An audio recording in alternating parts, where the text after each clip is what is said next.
Good evening, I'm the Friendly Senpai, and today we are going to be talking about Future Diary, which is a 26-episode action thriller anime that started airing in 2011, stopped airing in 2012, and I'm only just now getting to because I suck. Anyways, if you're behind the times like me, Future Diary tells the story of Yukiteru Amano, a lonely high school student who spends his time making diary entries on his phone and chatting up his imaginary friends. One day it's revealed that his imaginary friends are actually the god of space and time and his servant, who bestow onto him a diary that tells the future before throwing him into a battle royale against 11 other diary holders.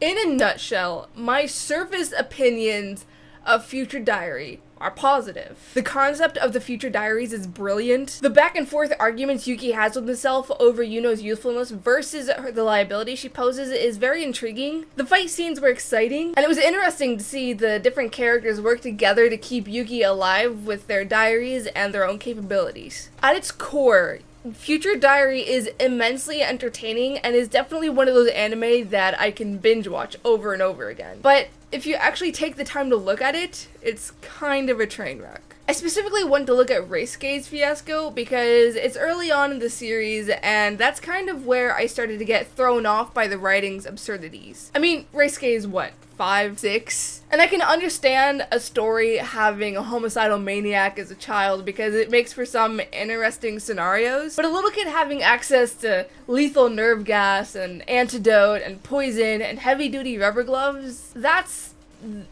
too much. That's where I draw the line. And then Yuno balances a fucking grape tomato on her fork and says it's heavier than when she washed it, indicating that Reisuke had poisoned it, but who the fuck can tell the difference between a normal grape tomato and a grape tomato that has been injected with a minute amount of fluid? Have you ever looked at a bunch of grape tomatoes? They're not all the exact same size. You really mean to tell me that Yuno picked up a specific tomato from her salad, weighed it, remember that exact tomato out of the maybe 12 that she washed, and she could tell that it had been altered in some way? And then Reisuke's tiny manila envelope had enough gas inside of it to fill the entirety of a 2-story house with fog? And don't even get me started on Yuno and her parents and the time looping and shit. And there was a lot of shit that got swept under the rug. Like, a terrorist bombs a school and no one talks about it afterwards. A cult is all but wiped out and there's seemingly no murder investigation. Yuno sets up some kind of fucking fort to hold Yuki prisoner in with resources that she just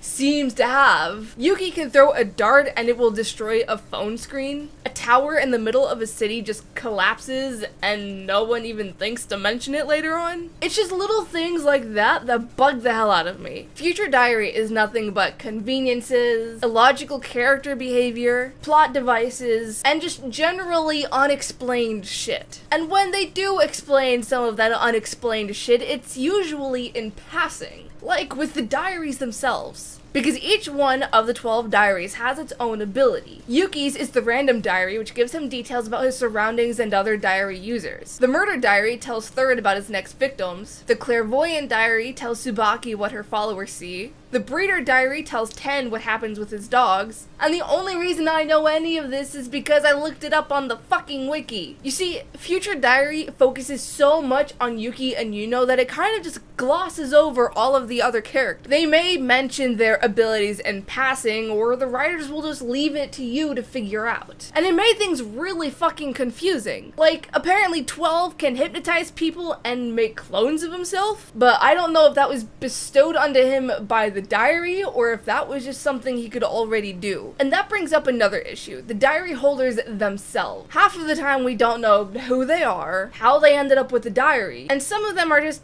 fucking ridiculous. Like, why the hell does 8 look like a rejected Ghibli character? And why does 12 look like he's cosplaying an unknown? Why was Uryu wearing Lolita getup at the start? It made it very difficult to keep track of everything, which was a lot, because the anime is throwing all of this information at you without giving you the information you need to understand everything else. If they do, it's done so fast that you forget it in 5 minutes because Future Diary runs goalpost to goalpost. Especially when they start fucking with alternate realities and creating the final battle with the Murmurs and Yuno. And can we just take a second to talk about how fucking extra that was. There were too many questions that went unanswered, is basically what I'm saying. But my god, they took the time to sexualize a rape victim. Like, she gets raped, and then the next scene, she's fan service. And then there was the whole thing with Yuki and Yuno ending up together. Like, what the hell was that? Akize showing up for the sole purpose of queer baiting was bad enough, but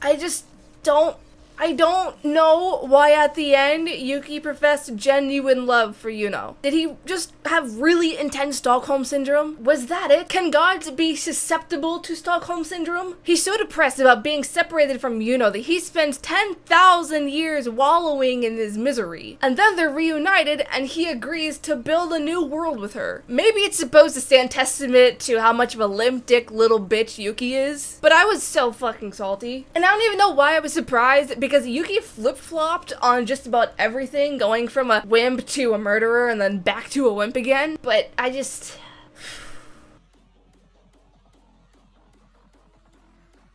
So, TLDR, I enjoyed Future Diary, but it's just not good. It's not. And I'm sorry to the people who wanted me to review it because they enjoyed it a lot, but I'm not gonna sit here and lie and say that it's as good as you think it is with the nostalgia blanket draped over it. It's a good concept, it was just a good concept that was executed terribly, even if it had its moments. Anyways, those are my thoughts on Future Diary. If you've seen it, let me know what your thoughts are in the comments below. Otherwise, you can find all of my social media as well as my Patreon in the description. Happy unbirthday, and remember, the senpai loves you. Bye!